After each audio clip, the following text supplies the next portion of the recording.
But the news that's breaking at the moment, the big narcotics case being heard in Mumbai. Deepika Padukone, who is to be questioned now on Saturday by the Narcotics Control Bureau, has landed in Mumbai. Actor Deepika and her actor husband Ranveer were in Goa and they left for Mumbai an hour ago on a chartered flight which has landed a short while ago. Deepika will now appear before the NCB on Saturday. This after she made a request to the NCB saying that she would fully cooperate with the agency and would be available for questioning. She was originally supposed to do this on Friday. It's now been shifted to Saturday. Devesh Singh, our correspondent who's been tracking this story, joins me. Devesh, Deepika Padukone to be questioned on Saturday. Before that, we are told her manager, Karishma, will be questioned tomorrow. So presumably Deepika's questioning will take place a day after her manager is questioned. Am I correct? Deepika has asked for a day's time from the NCB, and she's requested the NCB that she be allowed day's gap and she be questioned on Saturday in place of Friday. Meanwhile, Karishma Anand, who's the talent manager at Quant Talent Management, with whom Deepika's chat, the primary evidence that the Narcotics Control Bureau has on basis of which the summons have been issued was with Karishma Anand, and with her there's a communication between Deepika and her where she is asking for drugs, where she clearly mentions hashish and asks her to get it, where Karishma assures her that she will be getting it delivered to her through another person. So that is why Karishma Anand was also summoned, and she will be questioned by the Narcotics Control Bureau. That is what we hear as of now. But Karishma Anand was earlier summoned by the NCB. She had also sought time. She cited that she was not in town and she needs more time. And now she has also been asked to appear before the NCB. And this gives Narcotics Control Bureau further edge, because now when they question Karishma Anand, they'll get more details on the procurement of drugs, whatever has happened between Deepika Padukone and Karishma Anand. Karishma will be questioned by the NCB, and what we hear is that on Saturday, Deepika could be questioned by the Narcotics Control Bureau team. Okay. We'll, of course, come back to you for more details. What you're telling us that Deepika Padukone's questioning will take place on Saturday after her manager is questioned tomorrow. But what really is the NCB up to? As I said, while the scanner remains on Bollywood, at one level, the scanner is also on the NCB and the way the Narcotics Control Bureau has gone about this probe. The drug probe, which started with the Riya Chakraborty case. Remember, Riya's bail plea now has been pushed today to the 29th of September, and the judge has asked some very tough questions to the NCB, including why Riya Chakraborty has been accused of financing a drug cartel. What is the evidence? This probe started with fringe actors. It's got wider with top Bollywood actors slowly coming in the eye of the storm. Deepika Padukone is the biggest name. Other names, Shraddha Kapoor, Sara Ali Khan, Rakul Preet Singh, all of whom will face the Narcotics Control Bureau based on various WhatsApp chats that have emerged that allegedly show a drug link with these stars. Let's take a look at exactly what the NCB is looking for. Take a look. The NCB probe is getting bigger. Sources say that over 50 actors and filmmakers from Bollywood are under the scanner of NCB. NCB has summoned Kshitij Prasad, who's the executive producer of Dharma Productions, on Friday. Dharma Productions is promoted by Karan Johar, who has been targeted by Kangana Ranaut over rampant nepotism in the industry. With Munish Pandey and Arvind Ojha, this is Devesh Singh in Mumbai for India Today. We're going to have today a lawyers' roundtable. 4 top lawyers, criminal lawyers as well as senior lawyers at the Supreme Court, are going to look at this case closely for us. I'm going to raise some questions. WhatsApp chats, are they proof enough? Are Deepika and others to be treated as accused in this case, or are they witnesses? Is the NCB probe at the moment simply at one level about naming and shaming guilt by accusation?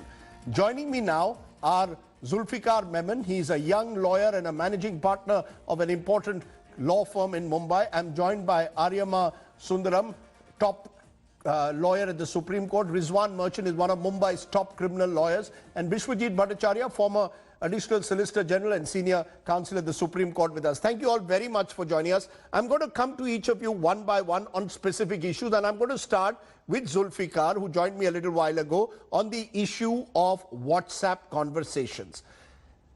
Under the NDPS Act, Zulfikar, are WhatsApp chats admissible evidence that can prove culpability? Because the Narcotics Bureau case at the moment seems to rest almost exclusively on these WhatsApp chats.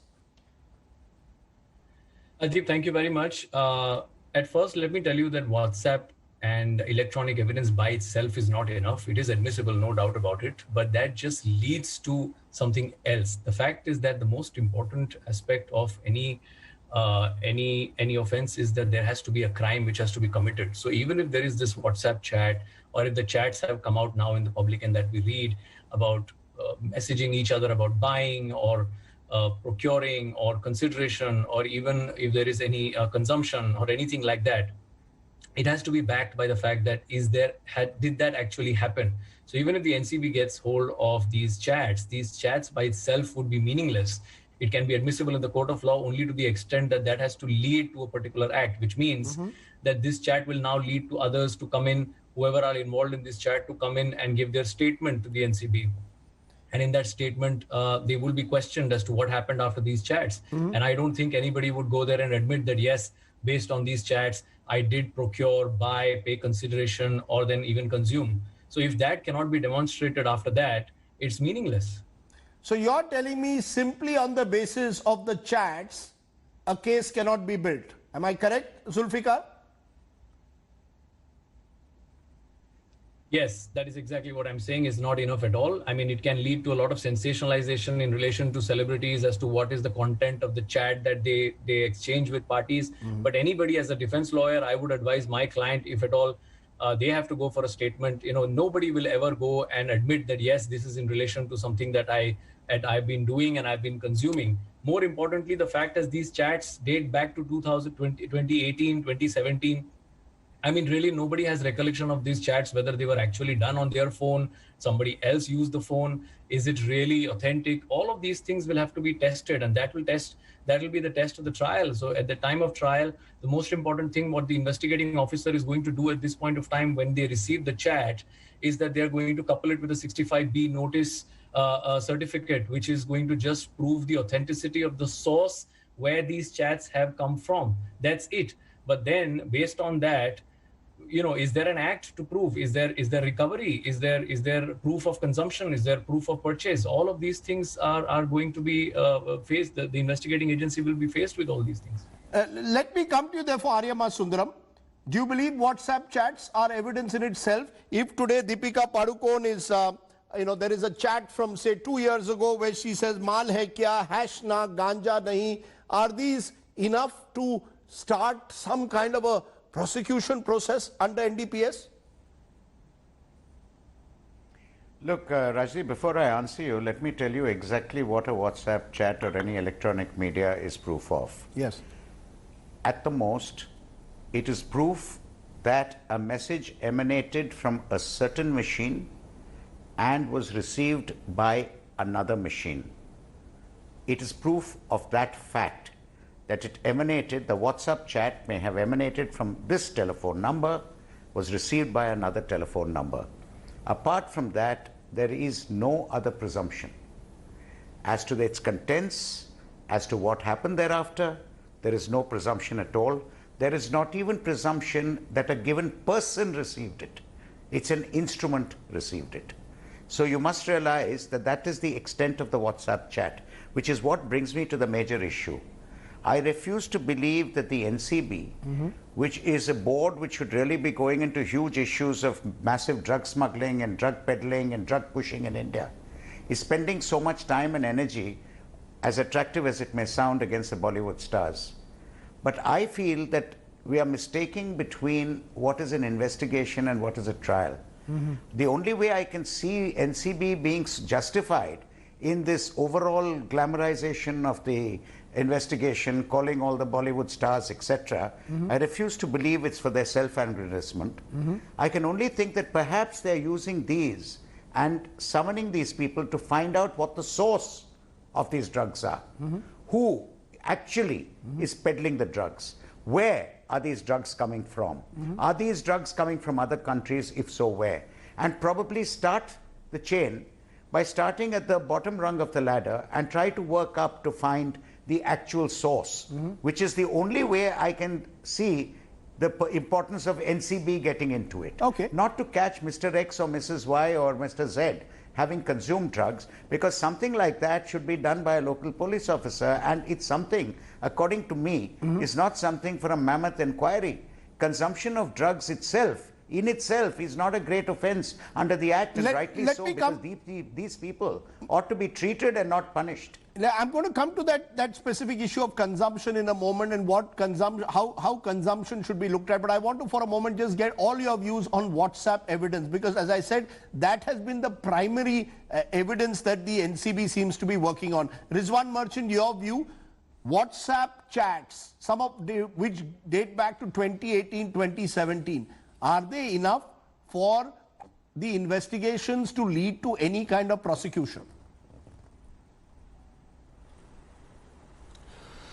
Rajdeep, as far as the WhatsApp chat is concerned, as I've already taken a stand earlier with you, that it is indeed an electronic piece of evidence admissible under 65B of the Indian Evidence Act. But as rightly put across by Sundaram sir, at the best it can prove is it has come from A machine, it has gone to a B machine. The second thing is that the WhatsApp chat of A machine and the WhatsApp chat of B machine are of two independent authors of the or owners of that particular machine. Unless and until the authors don't stand up and say that yes, I sent this message and I received this particular message, it's not going to be an admissible piece of evidence. Assuming without admitting that the court proceeds and says that yes, I am going to hold this particular piece of evidence as admissible, as rightly put across by Zulfikar, that unless and until the offense is not established in respect of this receipt of message and dispatch of message, this WhatsApp chat can never be used for the purpose of identifying the commission of an offense. No, if Deepika, as I said earlier, just to stop what you, is necessary is I'm that just if trying there's to a chat understand. with regard to sending of a drug or receipt of a drug, unless and until there is no receipt of the drug or sending of the drug proved in the form of direct evidence, right, you cannot use the WhatsApp chat for the purposes of trial. What I'm no trying court to is going to understand, accept it, the court is going to throw it out. Manager, sir, Rizwan Bhai, if Deepika's manager says tomorrow that yes, I did supply hash to Deepika Padukone based on the WhatsApp chat where she's allegedly saying that charisma, is that enough evidence? Or do you have to prove that the transaction actually took place? That becomes statement, that becomes, see, if a person admits that he has handled narcotic substance, he becomes a person who is accused of an offense. She will become a person who is accused of an offense. The statement of charisma as against Deepika will not be admissible in court, is not admissible in evidence. Statement of one co-accused against another, not admissible in evidence. Okay. If Deepika admits it in her statement under 67, then yes, she can be tried for the purpose of consumption. If she denies, she cannot be charged at all. Okay, so that's interesting. Bishwajit Bhattacharya, your view on WhatsApp chats per se? It is a very settled case law. In the case of CBI versus Vidyacharan Shukla of the 3-judge bench of the Supreme Court on 2nd of March 1998, that assuming the contents of the chat to be correct, that by itself cannot make out an evidence. It has to be corroborated by an independent evidence until and unless both the persons jointly and severally admit that yes, we did that, we procured this much, this, that and the other, then the matter ends there. But if one person admits, the other person says, no, he is I'm telling a lie, the case ends there. Okay. So V.C. Shukla's judgment is very, very clear that it has to be, that was in the context of a diary, of course, that certain diaries were being maintained, and you see, it may be admissible in evidence, it may be basically relevant in evidence, but whether it is sufficient to fasten any criminal liability or responsibility, I'm afraid this kind of cases purely on WhatsApp chats will be thrown out with all the contempt Okay, in so any court of law. okay, so we've addressed that first issue. WhatsApp chats on their own do not make enough reason for the Narcotics Control Bureau No to go reason ahead. at all. Okay, let's turn to the next question, which is of confession, which is of consumption. Because at the moment, the charges against all these actors at the very best seem to be consumption. Zulfikar Memon, does small amounts as recovered from Ria, for example, 59 grams, do they make a solid case for the NCB to go about the kind of investigation that they have?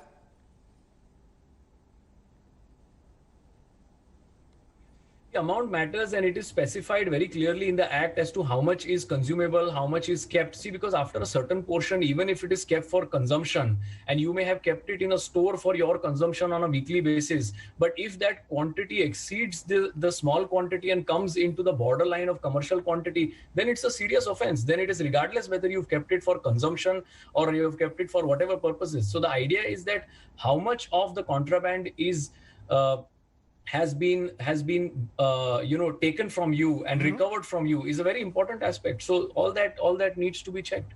But so far, let's be very clear, Zulfikar, nothing has been recovered even from Ria Chakrabarti. She was not found in possession of any drugs, neither has Deepika or any of the actors as far as we know. In that sense, doesn't the NDPS Act demand that you have to be seen, that possession has to be proven?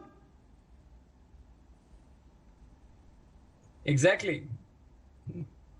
Exactly. That is why I'm telling you that it will all be a test of trial, because at this point of time it is merely a WhatsApp message. You see, then it has to follow up with the actual act. There has to be recovery. There has to be and even after there is recovery of that particular contraband, Rajdeep, I must tell you that it then has to be sent to the forensic to ascertain whether that contraband is actually that particular contraband or it's a mixture of what. And based on the result derived from that forensic is when the charges will be framed. Very interesting, Aryama Sundaram, because in none of these cases so far has any contraband been found on any of these stars. These stars are being summoned one by one by the NCB. It appears that the campaign therefore is name and shame, guilt by accusation, because the act is very clear. You will have to show some element of consumption, evidence of consumption that, as you said, goes beyond WhatsApp chats. In fact, Rajdeep, that's why I said I'm slightly more charitable than you are being to the NCB. I'm being more charitable because if all that the NCB was doing is to find out whether there is any chance of proving that these people consumed when nothing was found in their possession based on a WhatsApp chat, it sounds to me fairly absurd and a waste of great public money on a body like the NCB. If this is what the NCB is doing, I'm very sorry as a taxpayer that some of my money is going to them. But the fact is, I'm more charitable than you. I believe that this WhatsApp chats have shown that these are people who could likely know the persons who have these drugs, who are supplying drugs, and thereby start investigation into where these drugs are coming from, who are the real traffickers, who are the real peddlers, who are the real suppliers, who are the real importers, who are the real smugglers. So Aryama Sundaram, are they accused of witnesses? I think right now they are nothing more than witnesses. According to me, at this stage, they are definitely not accused. They are definitely not accused at this stage. They are people who are being called upon in an inquiry, which inquiry I believe is much larger than just a question of calling these people and trying to find out whether they consumed or did not consume. I mean, and that too 2 or 3 years ago. I mean, for me, that's an absurdity. It's an absolute absurdity to call people, investigate whether 3 years ago they consumed drugs. Did you not answer this? Did you have drugs or not? I mean, that's an absurd investigation. And I refuse to believe that is what all this time is being wasted for. I believe it's more, and I should think that if the NCB is serious about its work, their aim is to find out from these people, to inquire with these people, what are the sources, where is it coming from, who's actually bringing in these drugs, how is it made readily available, what are the quantities, where have you heard about it, do you have any news on this, can you help us to let us know whether who are the people who are actually known to be peddling in drugs, and then summon those people and start investigating with them. If that was not the case, then I really don't understand what is going on. Well, what is going on, according to some, is that this is simply a smoke and mirrors game which is being played by the NCB. I know that you're being more charitable than I am. If that's all they're doing, it is smoke and mirror. As journalists, we are trained to be questioning of those in authority, including the NCB. But Rizwan Merchant, the consumption angle. As of now, none of these individuals seem to be involved in drug peddling or trafficking, though interestingly in Riya Chakrabarti's case, and the judge asked this in the Bombay High Court, why have you put 27A? He asked this today. Why are you suggesting that she's financing or in any way involved in trafficking? Your sense, is this consumption and therefore at best a bailable offence in all these cases? Rajdeep, look, if you see the NDPS Act very carefully, Section 42 speaks of receipt of information by an officer of NCB with regard to the commission of an offence under NDPS Act or possibility of commission of an NDPS Act. So this WhatsApp chat at best can be stretched to mean that it is an information which is available with the NCB officers for the purpose of investigation. The moment you embark upon that information for investigation, unless and until you don't get in your hand any particular substance which is concluded by you from your field testing kit or from your forensic examination as a narcotic substance or a psychotropic substance, you cannot even register a case under the NDPS Act. No, so as of now, Deepika is a witness and not an accused. As per whatever chart is available. No, are you clear that Deepika, therefore, at the moment, at this particular stage, if she has been summoned, absolutely, because she has only been summoned, and if you see the format of the summons which is provided under the statute, it categorically says appear before me in person or through an authorized representative. But when the NCB issues the summon, they cancel that phrase or through the authorized representative and insist that the person should come there in person, so that they should ultimately succeed in getting the statement under Section 67 and show it that yes, this is the corroborative evidence. Corroborative evidence can never be in the form of a statement under 67. Corroborative evidence always has to be in the form of actual seizure. Now, let me tell you one more thing. They are talking of CBD oil and they are saying this person was buying CBD oil. Please go into Amazon. Please go into Flipkart. Yes. CBD oil is available on the net. Yes. It is essentially a painkiller. It is not a narcotic drug. It may have been made out of hemp oil. It may have been made out of cannabis. But it is essentially a painkiller. It is available on the net. On Flipkart you can buy it. On Amazon you can buy it. So why do they want to summon people only because they are buying CBD oil or they are using CBD oil? Point taken. This is shocking. Point taken. I just want to use this moment. Audiences need to realize the smoke and mirrors game that is going on at the moment. Biswajit Bhattacharya, your view, at the moment, all we've seen in the case of these actors is allegations through WhatsApp chats of at best consumption, that someone says that there was a party going on in someone's house where drugs were allegedly being consumed. In your view, how do you see this as evidence? This is no evidence whatsoever. I feel that NCB officials are doing an open-ended fishing and roving inquiry, primarily to divert the attention from the fact that they have drawn a blank. One of the objectives of the NPDC Act is, by an act of amendment of Parliament on 29th of May 1980, was the forfeiture of the properties. They have drawn a complete blank, going on summoning, and I don't think they are acting in good faith. And if NCB officials do not act in good faith, there is a remedy under the law under Section 69. Even NCB officials can be prosecuted if they don't act in good faith. So therefore, in my humble and respectful view and submission, this kind of open-ended witch hunting, trying to fix somehow under the Act, which has certain very, very draconian kind of provision, arrest without warrant. No, hold on. But at the moment, Mr. Bhattacharya, at the moment, nobody has been arrested beyond Riya Chakrabarti and those involved in the Sushant case. This is an entirely different case. This is an entirely different case that is now coming. As of now, no arrests have been made in this case of the so-called Bollywood drug link. Rajdeep, what I'm trying to say, that this kind of en masse calling Bollywood film stars makes the very big news, headline in prime time. But the fact of the matter is that NCB has drawn a complete blank. And this NCD, their basic job is as a sequel to United Nations, sort of resolutions of drug having international ramifications, and not 59 grams of ganja. Okay. So therefore, I would respectfully submit time has come in our country to call the spade a spade. This kind of a witch hunt. You see, the Honorable Justice, Chief Justice, Lodha called Central Bureau of Investigation as a caged parrot. The former Chief Vigilance Commissioner, Mr. Vittal, called the Enforcement Director as the most corrupt department in the country. Now, time has come to use some similar adjective against NCB. Okay. Until and unless NCB has some solid kind of evidence in their hand, citizens of India, their fundamental right and personal liberties cannot be abridged and abrogated in this kind of a manner. Very strong words, sir. Very strong words, and I think those words should echo. But I want to come. Let me come to all my guests. Yeah, it is absurd. It is absurd. Okay, you made your point. The final question, therefore, I want to ask all of you.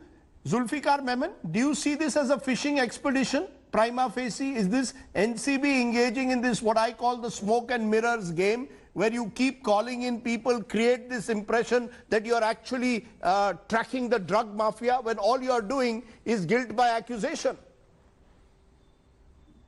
I would not want to comment on that, whether it's a fishing expedition or not. Drugs is a very serious offense. It relates to children, it relates to fans, you see, it relates to a lot of things in society.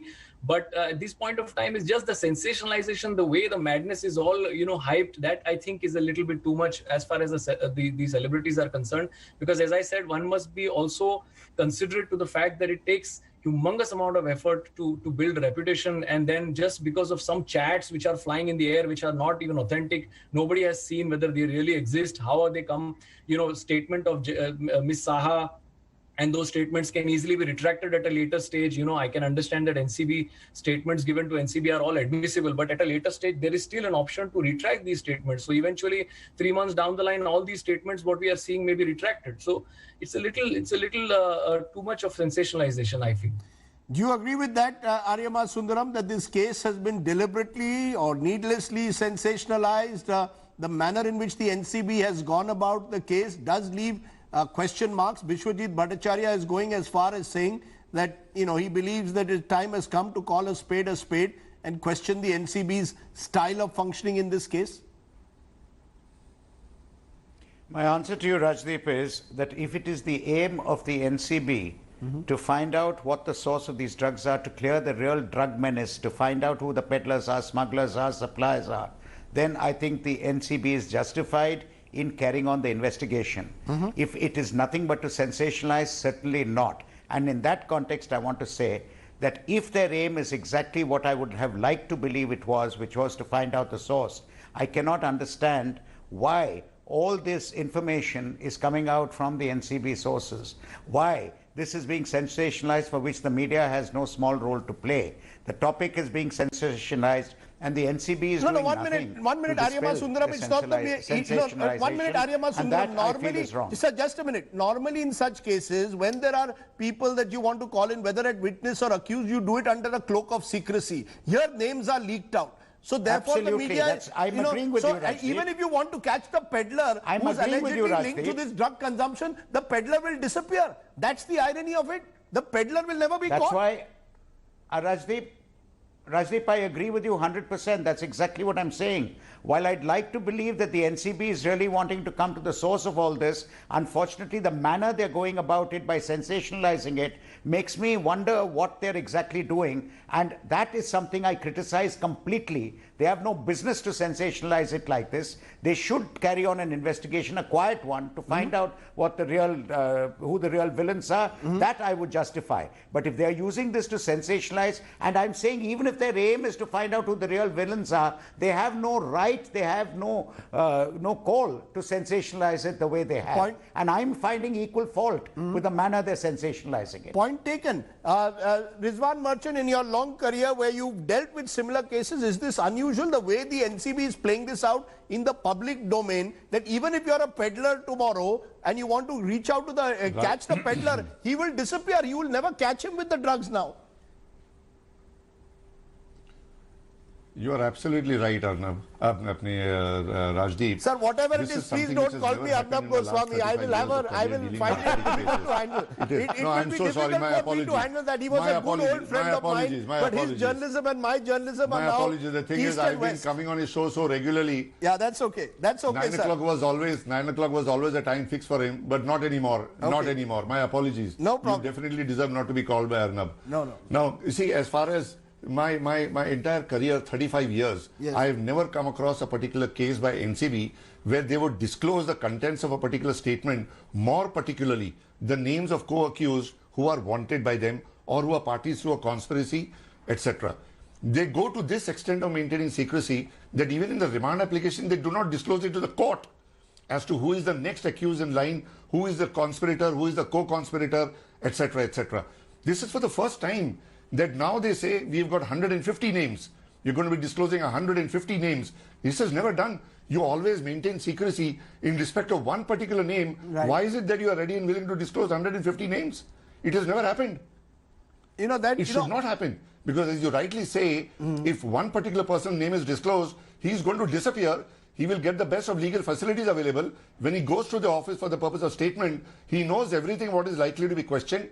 He knows everything what is likely to be answered. And he will never be able to give material to the investigating officer in the body of his statement, on the strength of which they would be able to do further investigations. That's exactly why, this case is so mystifying and a smoke and mirrors game. Bishwajit Bhattacharya, as a final word, look at Riya Chakrabarti's case itself. All her chats were leaked out earlier, including to a Gaurav Arya in Goa. He would naturally then, even if he had drugs at any stage with him, he will make it disappear. And Riya Chakrabarti is being charged in a case where Sushant Singh Rajput seems to be the prime consumer of the drugs itself, and the cook and the help have been charged. What do you make out of all this? Rajdeep, I am a little sad about the soul who has departed, so I would like to comment anything about the soul who is no more. But as far as Riya Chakrabarti is concerned, originally the allegation was whether it is abetment to suicide or to murder. Then it shifted to money laundering, and from then money laundering it shifted to drugs. You see, so far as things are going on, and from one drug to another, 5-6 persons have been basically roped in. Now, this, we had a very, very illuminating show in your channel a few days back by Mr. B.V. Kumar. Former narcotics chief. He is the doyen of the India's narcotics, and what terrific illuminating words he gave. He was the founder, I remember. So therefore, the kind of administration that we have seen in the past, and the kind of administration of this Enforcement Directorate and the Central Bureau of Investigation, NCB, it is degenerating every day. It leaves a very sad taste. It leaves a very, very sad taste. I wish all these investigating agencies must take allegiance to the oath of the Constitution of India, and they should undergo a rigorous course of training, if not anything else, from a human touch angle, and not act, give the impression that they are not acting independently. I think we've heard all views very, very clearly. I think this has been most educative. I think we are very clear from this panel at least, Rajdeep, that as of this particular race. Yes. Go ahead. In this particular race now, I think it's being said that now NIA is going to be joining the race. So earlier we had CBI, ED and NCB running the particular race. Now in the middle of the medley, you are having NIA join this. I don't know NIA for what. When has NIA investigated cases of consumers? This is something which is unheard of, which is unseen. Sir, we've never seen this sort of investigation being done. Four departments running after the entire Bollywood. anyway, these are And for questions. I only wanted to get good top lawyers to answer these questions because you can cut through the clutter. There's a lot of noise going around on this case. This is the news. It's time people woke up to the reality of the law. This country must work on the rule of law. It must not work to fix someone or to try and create a smokescreen or sensationalize it. News without the noise. That's our motto. Thank you all very much for joining me.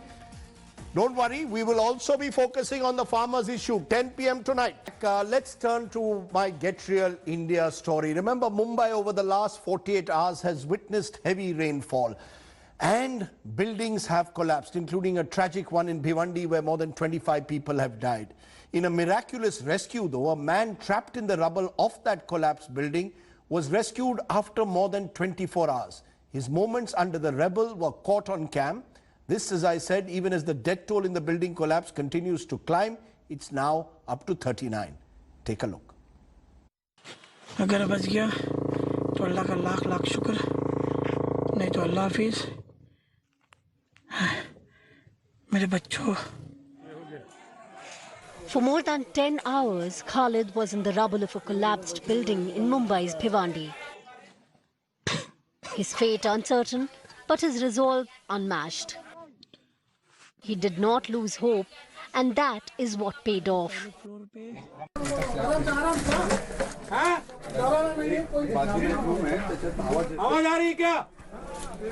Help reached him finally in the form of the NDRF. वो जो अंदर का जो कैफियत थी वो तो ऐसा लग रहा था जैसे कब्र के अंदर आदमी कैसा रहता है, एकदम जला भी एकदम अंधेरा, ऐसा लग रहा था कि कब्र का माहौल है पूरा. पैर मेरे दोनों फंसे हुए थे. 1 घंटे बाद मैंने पैर मट्टी उट्टी हटा के निकाल लिया. 1 बोतल पानी मुझे मिल गया. वो एक पूरा सहारा था. तो ये उम्मीद थी कि कोई भी अगर टीम आती है अगर मेरी आवाज़ सुन ले तो मैं बचूं. For Khalid, the rescuers are no less than angels who brought him back from the brink, snatching life from the jaws of death. इनका ऐसा मानना है कि इन्होंने फरिश्तों के बारे में सुना था, देखा लाइव देखनी आप पहली बार देखा. But unlike Khalid, not everyone was lucky. The toll in the building collapse in Bhiwandi has climbed to nearly 40.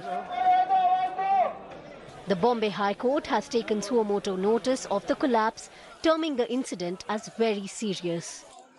The Bhiwandi building collapse is not the first such incident in India's financial capital. And if the state's apathy is anything to go by, it may not be the last either, unfortunately.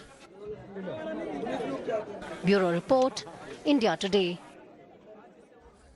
2020, a truly tragic year in many ways. Let's bring you some good news amidst all this tragedy. Now, there is still stigma around those who test positive for COVID-19 virus in some parts and those who unfortunately die of it. In our good news story, we want to tell you the story of a man from Pune who, along with his team, helps give a proper send-off to those who die of COVID. He looks after those who get left out by society. It is a story filed by my colleague, Pankaj Khelkar. Take a look.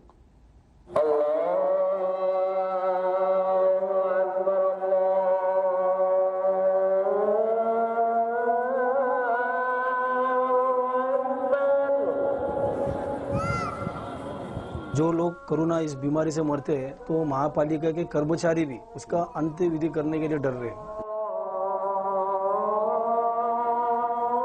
It is another day in the life of 56-year-old Anjum Inamdar, saying his prayers before he goes out to bury the COVID dead. His organization was approached by the Pune Municipal Corporation to help perform last rites of those who died of COVID and whose families were scared of the risk of getting infected. एक ऐसी body थी जिसके परिवार के लोगों ने उनको नाकारा था. उनके घर के लोग क्वारंटाइन में थे और अंतिम संस्कार करने के लिए उनके घर के अंदर कोई भी नहीं था. तो वो डेड बॉडी जो है वो लावारिस जैसी डेड बॉडी हो गई थी. तो उन्होंने हमको कहा कि ये डेड बॉडी आप ले जाओ कि ये मुस्लिम है और इसका अंतिम संस्कार आप आपके धर्म की रीति रिवाज के अनुसार कीजिए. तो हमारी संस्था ने उस बॉडी को लिया और पहला डेड बॉडी लेकर उसका अंतिम संस्कार हम लोगों ने किया. तो उस दिन से लेकर आज तक हमारे संगठन ने 450 से भी ज़्यादा अंतिम संस्कार करने का काम किया, फिर वो कोई भी जात धर्म का हो। और It is the call of social duty for Anjum and his team of 30, and they are now headed to the burial ground to do what even close families and friends are afraid to do. Positive आदमी के करीब जाने के लिए भी लोगों के दिल में डर है। हमारे को जब भी ऑर्डर आता है तो इनामदार साहब हमारे को फ़ोन करके बोलते हैं खड्डा तैयार रखो, हम 1.5 से 2 घंटे में तैयार कर देते खड्डा। उसके बाद में फिर बॉडी लेके आते हैं, फिर अच्छी तरह से दफन कर देते। हमको क्या करना है, बीमारी से डरना है, बीमार से नहीं डरना है। तो वो कंसेप्ट रख के हम लोग इसमें काम कर रहे हैं, और काम करते हुए हम लोग ये पूरा पीपी किट वगैरह पहनते हैं। Today's work has come to an end, but as the COVID mortality rate touches new highs in Pune, Inamdar and his team will most likely be back again tomorrow to give a final send-off to another unknown person who left the world due to the deadly virus. As I said, 2020 has been a tough year, and it got tougher today because Australian cricket legend Dean Jones died suddenly of a heart attack. The 59-year-old was an extremely popular figure on and off the field, first as a cricketer and then as a commentator. He was commentating till midnight last night on the IPL and suddenly died this afternoon of a heart attack. He will be remembered by his many fans in India for his inventive cricket as well as his exuberant commentary. We will miss you, Professor Dino. Thanks for the memories, particularly that memorable knock in Chennai in 1986. You were a terrific cricketer and also a very familiar face to Indian fans. Bye for now.